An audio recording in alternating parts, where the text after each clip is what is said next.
Hello, this is Daniel D21, and I will be reviewing Sonic and the Black Knight for Nintendo Wii. This game is rated E10 Plus and was released on March 3rd, 2009. In order to progress through Sonic and the Black Knight, you're going to have to fulfill certain missions, such as defeat a certain amount of enemies or collect a certain amount of rings, reach the goal, and beat the clock. These missions can be tedious at times. There are some that force you to give rings to certain villagers, which is very aggravating because if you get hit without rings, you die. If you kill the villagers, you don't have villagers to give rings to, and so you lose the mission. As well as, if you don't have enough rings to give villagers, you lose the mission. So that mission in itself is very annoying, though it only shows up 3 or 4 times, and it's not too problematic. The beat the clock and reach the goal missions are excellent, but if you're not one who likes to be forced to finish missions in a certain way, you're not going to like this game, because that's all it is. There are a few reach the goal missions and beat the clock missions, but you're not going to get to them if you don't do the other things. You're ranked at the end of each mission depending on how well you did, up to 5 stars. The more stars you get, the more followers you get. The more followers you get, the more abilities you get. This can get annoying because killing these villagers, it only takes a single sword swing to kill them, and they are in your way. But if you don't kill them, if you give them rings, you get a better rating and therefore get more abilities, and that's kind of how this game seems to work. The controls for Sonic and the Black Knight are excellent. It uses the Wiimote and the nunchuck.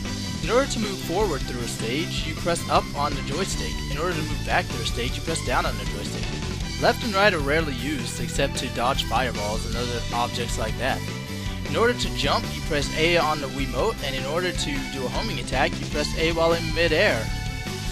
To use your soul gauge, you press B on the Wiimote, and to swing your sword, you swing Wiimote. These controls are very effective, and they respond very quickly. I didn't even have Wii Motion, and the controls were excellent, so if you do have Wii Motion, you'll do just fine in this game. Sonic and the Black Knight's playtime is very short. I'd say about 20 hours at best. They try and add a lot of missions to make it seem longer than it actually is. They even cut it in 2 parts for the same reason. But with all those extra missions and tacked on gameplay, it really doesn't last long, and it doesn't help the fact that it's so short and a lot of the missions have no point to the storyline. If you're thinking maybe this game has good replay value, well, you'd be wrong there too. At the end of the game, you only get a bunch of extra missions just like you got during the game, and there's no reason to really play the storyline again because you can play any mission you previously played over again, as well as they'll have the voiced lines that they had the first time you played them, so there's no reason to even play them for that. So all in all, this game has really no replay value, but you can keep playing the same missions over and over. I'm just saying you're not going to end up starting a new game, because there's really no reason to. All in all, Sonic and the Black Knight is an excellent game. I had a lot of fun playing it. The controls are great, the gameplay is great, the soundtrack, though I didn't go over it, is excellent, and graphics are also great. Now, the places I bashed it on, replayability and playtime, can be easily overlooked if you enjoy monotonous, tedious things, which I actually do. I like to play the same level over and over. I like to grind in RPGs. You know, I'm that type of player, but if you're not, if you have to have something new each time, this isn't your type of game.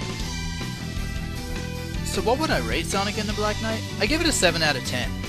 It's better than average, but it still has some work to do. I love the reach to goal missions and beat the clock missions, but the ring giver missions just seemed tacked on.